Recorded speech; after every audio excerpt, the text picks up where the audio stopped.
అందరికీ నమస్కారం. ఇవాళ మనతో Telangana and Andhra Pradesh senior advocate Kalanidhi Sanjeev Kumar garu ఉన్నారు. చెక్ బౌన్స్ కేసుల గురించి ప్రత్యేకంగా ఇవాళ వారిని అడిగి తెలుసుకుందాం. సార్ నమస్కారం సార్. కళానిధి గారు, ఈ చెక్ బౌన్స్ కేసులు చాలా అవుతూ ఉంటాయి, చాలా మంది ఇబ్బంది పడుతూ ఉంటారు. అసలు ఈ చెక్ బౌన్స్ కేసులు వేయాలంటే మన దగ్గర అసలు ఏ ప్రూఫ్స్ ఉండాలి? అసలు ఈ చెక్ బౌన్స్ కేసులు ఎప్పుడు వేయాలి? చెక్ బౌన్స్ అంటే ఉదాహరణకి ఒక వ్యక్తి ఏ అనే వ్యక్తి బికి ఒక ₹1,00,000 అమౌంట్ ఇచ్చాడు. ₹1,00,000 అమౌంట్ ఇచ్చినప్పుడు అతని దగ్గర నుంచి ఏదైనా ఒక డాక్యుమెంట్ లాగా తీసుకోవాలి.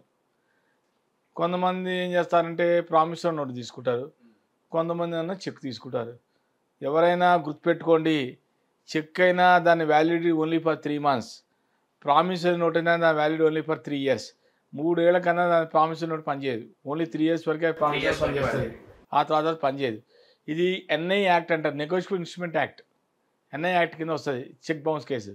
ఈ చెక్ బౌన్స్లో according to section 138 to 142 of NI act, negotiable instrument act కింద వస్తుంది.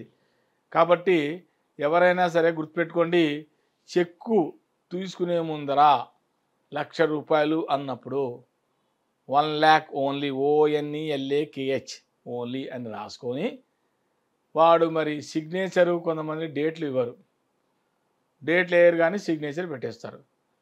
అయితే వాడు డేట్ పెట్టేస్తే కనుక వాడికి ప్రాబ్లము. అదే 3 నెలల లోపల ముందరే ఒక అగ్రిమెంట్ రాసుకుంటారు ఇద్దరి మధ్య, ఒప్పందం. నీకు ₹1,00,000 నేను బలానా తేదీ లోపల నీకు ఇచ్చేస్తా అంటాడు అని ఒక అగ్రిమెంట్ రాసుకుంటారు జనరల్గా.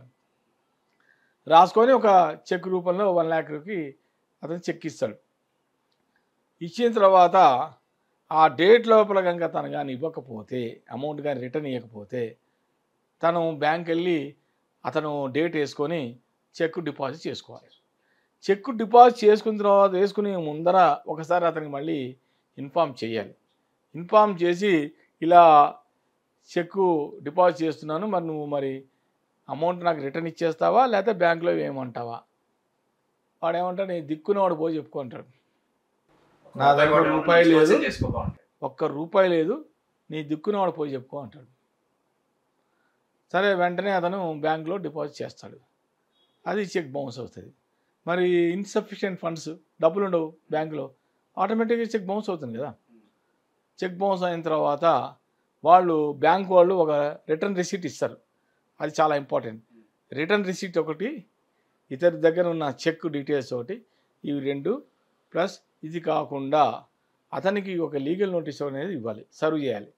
లీగల్ నోటీస్ సర్వ్ చేసి, నువ్వు బలాని 30 రోజుల లోపల, 30 days లోపల కనుక నువ్వు కానీ నా అమౌంట్ ఇచ్చేస్తే వెల్, నువ్వు అమౌంట్ నేను ఇవ్వకపోతే కనుక నేను లీగల్గా వెళ్తానని చెప్పేసి మనం will write a legal notice ఇచ్చేస్తే, అతను కనుక 30 daysలో వచ్చి ఇచ్చాడు.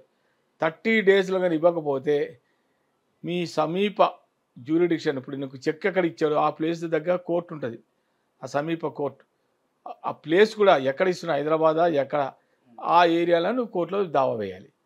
చెక్ ఇమీడియట్లీ మెట్రో కోర్టులో వెళ్ళి మీరు ఒకటి కోర్టు కేసు కానీ వేస్తే ఆటోమేటిక్గా వాళ్ళకి కోర్టు అతనికి సమన్స్ సర్వ్ అవుతుంది.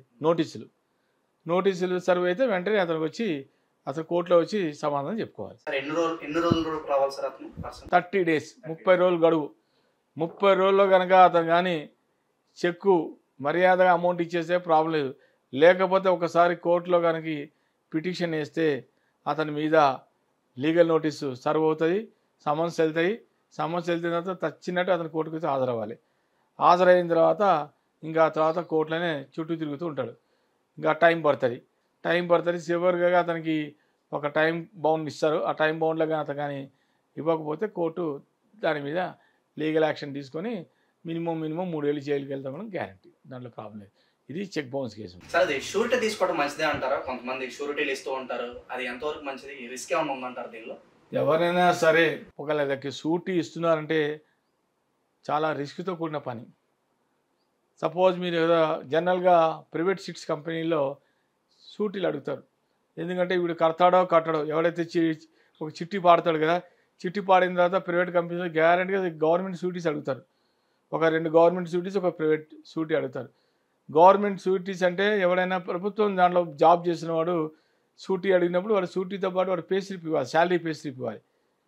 సపోజ్ ఎవడైతే చిట్టి లేపుతాడో వాడు కట్టలేని పరిస్థితిలో ఉంటాడు. అప్పుడు ఏమవుతుంది, వాడి మీద పట్టుకోరు, ఎవరైతే షూరిటీ ఇచ్చారో వాళ్ళ మీద పట్టుకుంటారు. అప్పుడు వాడు ఉద్యోగానికి ఎసరవుతుంది. మొత్తం అతనే కట్టుకోవాలి. 1,00,000 అయితే 1,00,000, 10 లక్షలు 10 లక్షలు మొత్తం అతని మీద పడుతుంది. కాబట్టి జనరల్గా షూరిటీ అనేది కరెక్ట్ కాదు, షూరిటీ ఇవ్వడం అనేది మంచిది కాదు.